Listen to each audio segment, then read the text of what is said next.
തിരുവനന്തപുരം ആറ്റുകാലിൽ യുവതി ജീവനൊടുക്കിയത് ഭർതൃപീഡനം കൊണ്ട് എന്ന് പരാതി. 27-കാരി ആരതിയാണ് ജീവനൊടുക്കിയത്. ആരതിയെ ഭർത്താവ് മർദ്ദിച്ചതിന്റെ പാടുകളുള്ള ഫോട്ടോ അമ്മ പോലീസിന് കൈമാറി. സ്ത്രീധനമായി നൽകിയ 50 പവൻ പണയം വെച്ചതിനെ ചൊല്ലി തർക്കമുണ്ടായി എന്നാണ് സൂചന.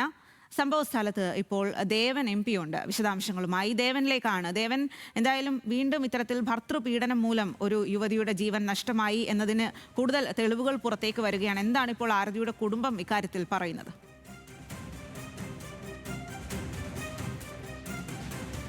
തീർച്ചയായും ഒട്ടും നമ്മൾ കേൾക്കാൻ ആഗ്രഹിക്കാത്ത ഒരു കാര്യം തന്നെയാണ് ഇത്തരം തുടർച്ചയായിട്ടുണ്ടാകുന്ന സംഭവങ്ങൾ.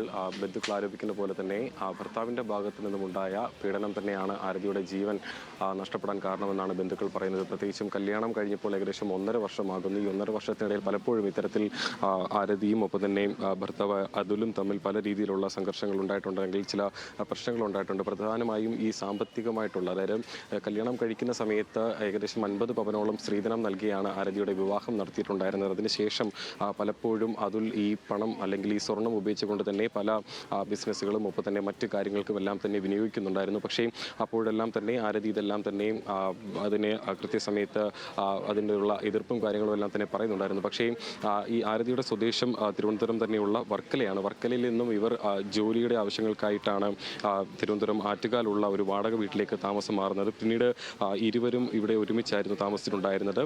അതിൻ്റെ അനിയനും കൂടെ ഈ വീട്ടിലുണ്ടായിരുന്നു എന്നാണ് നമുക്ക് മനസ്സിലാക്കാൻ സാധിക്കുന്നത്. അങ്ങനെ 3 പേർ മാത്രമായിരുന്നു ഇവിടെ ഈ വീട്ടിൽ താമസമായിട്ടുണ്ടായിരുന്നത്. കഴിഞ്ഞ ദിവസവും, അതായത് ഇന്നലെ വൈകുന്നേരവും ഇരുവരും തമ്മിൽ ചില തർക്കങ്ങളുണ്ടായി. അതായത് അതിന് മറ്റൊരു സ്ത്രീയുമായി ഒരു ബന്ധമുണ്ടെന്ന് ആരതി അത്തരം ചില കാര്യങ്ങൾ അറിയുകയും അത് ചോദ്യം ചെയ്യുകയും തുടർന്ന് അത് ചോദ്യം ചെയ്തതാണ് വീണ്ടും ഒരു സംഘർഷം ഉണ്ടാവാൻ കാരണമായത്. അങ്ങനെയും കഴിഞ്ഞ ദിവസം വൈകുന്നേരവും ഇത്തരത്തിൽ ചില പ്രശ്നങ്ങൾ ഉണ്ടാകുന്നു. അതിനുശേഷം അതിൽ പുറത്തേക്ക് പോയതിനു ശേഷം അതിന് പിന്നാലെയാണ് ആരതി വീട്ടിനുള്ളിൽ ജീവൻ ഒടുക്കിയതെന്നാണ് നമുക്ക് അറിയാൻ കഴിയുന്നത്. ഇപ്പോൾ നമ്മളോടൊപ്പം ആരതിയുടെ ബന്ധു ചേരുന്നുണ്ട്. ആരതിയുടെ വല്യച്ഛനാണ്. ഈ സംഭവങ്ങളെല്ലാം കഴിഞ്ഞ ദിവസമാണ് നമ്മൾ അറിയുന്നത്, അല്ലേ? കൗൺസിലർ വിളിച്ച് പറയുമ്പോഴാണ് അറിയുന്നത്. ഇപ്പോൾ 1.5 വർഷമായി കല്യാണം കഴിഞ്ഞിട്ടെന്ന് പറയും. ഈ 1.5 വർഷത്തിനിടയ്ക്ക് പലപ്പോഴും ഇത്തരത്തിൽ രണ്ടുപേരും തമ്മിൽ പ്രശ്നങ്ങളൊക്കെ ഉണ്ടായിട്ടുണ്ട്. അത് വീട്ടുകാർ അറിഞ്ഞിട്ടുണ്ടായിരുന്നു? കുട്ടി അമ്മയെ വിളിച്ച് പറയാറുണ്ട് ഈ പ്രശ്നങ്ങൾ ഉണ്ടെന്നും. പല പ്രാവശ്യം പറഞ്ഞ് നീ ഇവിടെ വന്ന് നിൽക്കാൻ പറഞ്ഞു. എന്നിട്ട് വീണ്ടും ഇവരെല്ലാവരും കൂടെ വന്ന് കോംപ്രമൈസ് ചെയ്ത് വീണ്ടും തിരിച്ചു കൊണ്ടുപോകും. അത് കഴിഞ്ഞിട്ട് ഈ സ്വർണം വയ്ക്കുന്ന കാര്യത്തിൽ പ്രശ്നങ്ങളുണ്ടായിരുന്നു. അവൾ കൊടുക്കില്ല എന്ന് പറയുമ്പോഴത്തേക്ക് ഇവൻ മർദ്ദനം ഉണ്ടായിരുന്നു. അത് അവൻ്റെ അച്ഛൻ്റെയും അമ്മയുടെയും പേരിൽ ഒരു 4 സ്ഥലത്ത് അങ്ങോട്ട് പണയം കുറേ വെച്ചിട്ടുണ്ട്. അടുത്ത കാലത്തായിട്ട് ഒരു 10 ലക്ഷം രൂപയ്ക്ക് വിറ്റ് കാറെടുത്ത്, ഒരു പുതിയ കാറെടുത്തുകൊണ്ട് നടക്കുന്നത്. ഇത് എവിടെ നിന്ന് ചോദിച്ചപ്പോൾ ലോൺ ഇട്ടെടുത്തെന്നാണ് ഞങ്ങളുടെ അടുത്തെല്ലാം പറഞ്ഞത്. പിന്നെ വാടക വീട് എടുത്ത് താമസിക്കാൻ മാറുന്നെന്ന് പറഞ്ഞതിൻ്റെ കാര്യം അവിടെ താമസിക്കാൻ ബുദ്ധിമുട്ടായതുകൊണ്ടാണ്. കാര്യം ഈ തള്ളയുടെയും തന്തയുടെയും കൂടെ അവിടെ ജീവിക്കാൻ പറ്റില്ല, എനിക്ക് സെപ്പറേറ്റ് ആയി മതിയെന്നും പറഞ്ഞുകൊണ്ടാണ് ഇവിടെ വന്ന് വാടകയ്ക്ക് എടുക്കാൻ നേരത്തും തന്ത അന്നും പൈസ അയച്ചു കൊടുത്തു. 50,000 രൂപ അയച്ചു കൊടുത്തിട്ട് ഇപ്പോൾ ഒരു 6 മാസത്തിന് മുമ്പ് നടന്നതാണ് ഈ എടുത്ത് അവളെ ജോലിയില്ലാത്തതല്ലേ, അവനും ഇതുപോലെയുള്ള ജോലിയല്ലേ എന്നറിഞ്ഞപ്പോഴത്തേക്ക് അവനതെല്ലാം മറച്ചു വെച്ചിട്ടുണ്ട്. അപ്പം ഞങ്ങളെല്ലാം ഇത് വിവാഹത്തിന് മുമ്പ് എന്നെ അന്വേഷിച്ചപ്പോഴത്തേക്ക് ഇത് വേണ്ടെന്ന് പറഞ്ഞൊരു കല്യാണം. വേണ്ടെന്ന് പറയാൻ കാര്യം തന്നെയെന്ന് പറഞ്ഞാൽ ഈ അനിയൻ്റെ ഉത്തരവാദിത്വം. തന്ത ഒരു ആക്സിഡൻറ്റ് പറ്റിയിട്ട് കാലിന് ഇത് മൊണ്ടിയാണ്. ഡ്രൈവിംഗ് സ്കൂൾ പഠിപ്പിപ്പോൾ മാത്രമാണ് അവിടുത്തുള്ളൊരു വരവ്.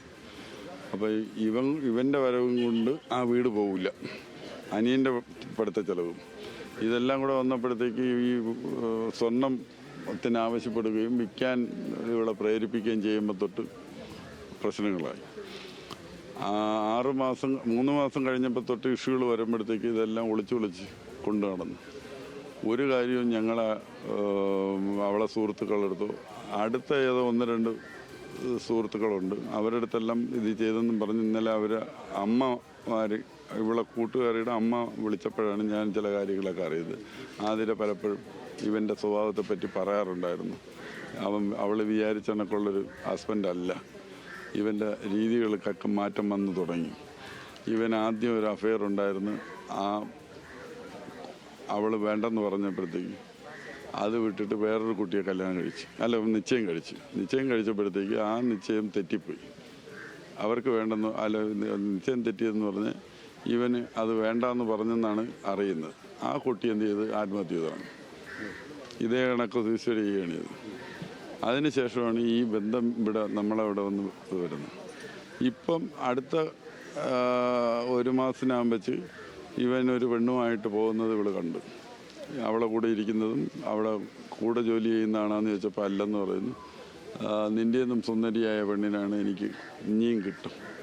നീ പോയാലും നീ ചത്തുപോയാലും എനിക്ക് എൻ്റെ അടുത്ത് ചോദിക്കാനും പറയാനും ആരുമില്ല. നിൻ്റെ തന്തയെ കൊണ്ട് പറ്റില്ല എന്നാണ് പല ഭീഷണികൾ കൊടുക്കുന്നത്. കാര്യം അവൻ അന്യനാട്ടിൽ കിടക്കുന്നു. ഇവിടെ ഈ തള്ള മാത്രമാണുള്ളത്. പിന്നെ എന്തായാലും അതിദാരുണമായിട്ടുള്ള ഒരു സംഭവമാണ് നടന്നിരിക്കുന്നത്. തിരുവനന്തപുരം ആറ്റുകാലിൽ യുവതി ജീവനൊടുക്കിയത് ഭർത്തൃപീഡനം കൊണ്ടെന്നാണ് പരാതി. 27-കാരിയായ ആരതിയാണ് ജീവൻ ഒടുക്കിയത്. ആ വിവരങ്ങളാണ് ദേവൻ നൽകിയത്.